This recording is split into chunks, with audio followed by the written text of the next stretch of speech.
जय नारायण बच्चों, आज हम लोग पाठ्य पुस्तक आरोह भाग 2 के काव्य खंड से कवि रघुवीर सहाय द्वारा रचित कैमरे में बंद अपाहिज कविता के भाव को समझेंगे। तो बच्चों, सबसे पहले कवि का संक्षिप्त परिचय जान लेते हैं। कवि रघुवीर सहाय समकालीन हिंदी कविता के संवेदनशील कवियों में से माने जाते हैं। इनका जन्म लखनऊ में सन 1929 में हुआ था। इनकी संपूर्ण शिक्षा लखनऊ में ही हुई। वहीं से इन्होंने अंग्रेजी साहित्य में एमए किया। प्रारंभ में ये पेशे से पत्रकार थे।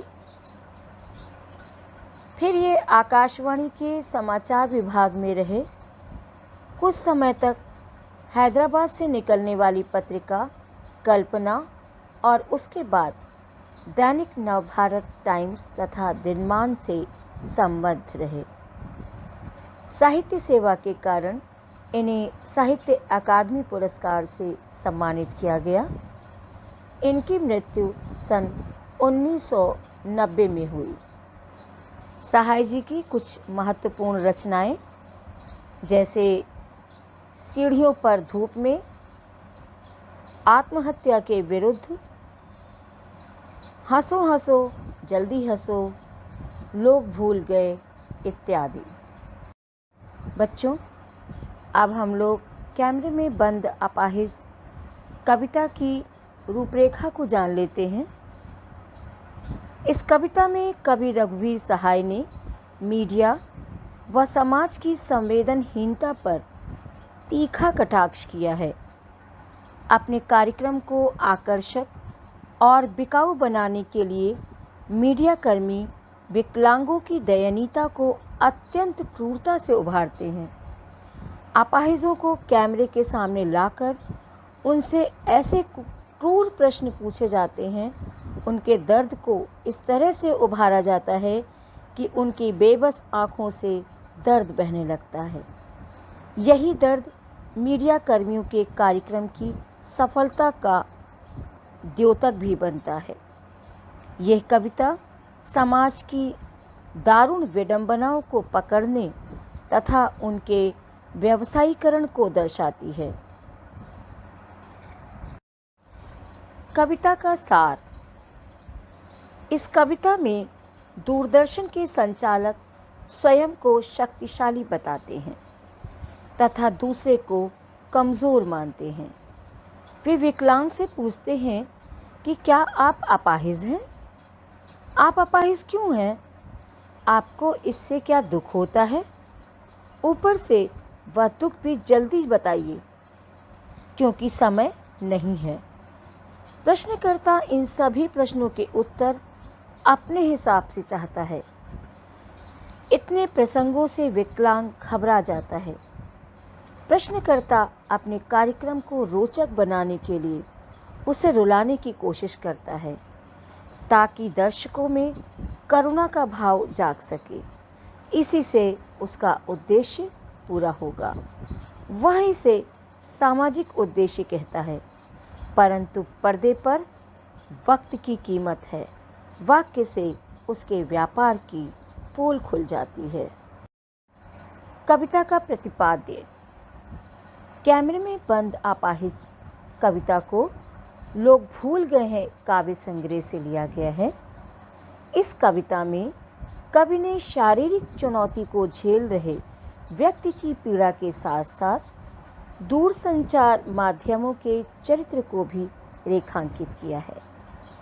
किसी की पीड़ा को दर्शक वर्ग तक पहुंचाने वाले व्यक्ति को उस पीड़ा के प्रति स्वयं संवेदनशील होने और दूसरों को संवेदनशील बनाने का दावेदार होना चाहिए। आज विडंबना ये है कि जब पीड़ा को पर्दे पर उभारने का प्रयास किया जाता है तो कारोबारी दबाव के तहत प्रस्तुतकर्ता का रवैया संवेदनहीन हो जाता है। यह कविता टेलीविज़न स्टूडियो के भीतर की दुनिया को समाज के सामने प्रकट करती है। साथ ही उन सभी व्यक्तियों की तरफ इशारा करती है जो दुख, दर्द, यातना, वेदना आदि को बेचना चाहते हैं। बच्चों, अब हम लोग कैमरे में बंद अपाहिज कविता के पहले काव्यांश को समझते हैं। हम दूरदर्शन पर बोलेंगे, हम समर्थ शक्तिवान। हम एक दुर्बल को लाएंगे एक बंद कमरे में। उससे पूछेंगे, तो आप क्या अपाहिज हैं? तो आप क्यों अपाहिज हैं? आपका अपाहिजपन तो दुख देता होगा। देता है? कैमरा दिखाओ इसे बड़ा बड़ा। हाँ, तो बताइए आपका दुख क्या है? जल्दी बताइए, वह दुख बताइए। बता नहीं पाएगा। बच्चों, रघुबीर सहाय जी कवि होने के साथ साथ एक प्रतिष्ठित पत्रकार भी थे और यही कारण है कि इस कविता के अंतर्गत उन्होंने पत्रकारिता की दुनिया में होने वाले व्यवसायीकरण और उसके फलस्वरूप उत्पन्न नैतिकता के पतन को कविता का कथ्य बनाकर दूरदर्शन पर प्रसारित एक साक्षात्कार के माध्यम से चित्रित किया है। बहुत ही सरल शब्दों में कविता है। दूरदर्शन पर एक शारीरिक विकलांगता के शिकार व्यक्ति का साक्षात्कार लेते हुए पत्रकारों के क्रियाकलाप की संवेदनहीनता को दर्शाते हुए कवि कहता है कि एक पत्रकार के तौर पर हम दूरदर्शन पर बोलते हुए व्यक्ति एक कमज़ोर व्यक्ति को एक बंद कमरे में ले आते हैं। हम उस व्यक्ति से ज़्यादा सामर्थ्यवान और शक्तिशाली हैं, जबकि वह व्यक्ति अपाहिज है। उसके अपाहिजपन का मजाक उड़ाते हुए हम उससे पूछते हैं कि अगर आप अपाहिज हैं तो क्यों अपाहिज हैं? आप अपना दुख बताइए। आपका अपाहिजपन तो आपको दुखी करता होगा। यह देखकर कि अपाहिज व्यक्ति कुछ कहने या रोने की स्थिति में है, कार्यक्रम को प्रस्तुत कर रहा व्यक्ति टेक्नीशियन को निर्देशित करता है कि उस कैमरे पर इसे बड़ा बड़ा करके प्रस्तुत करे।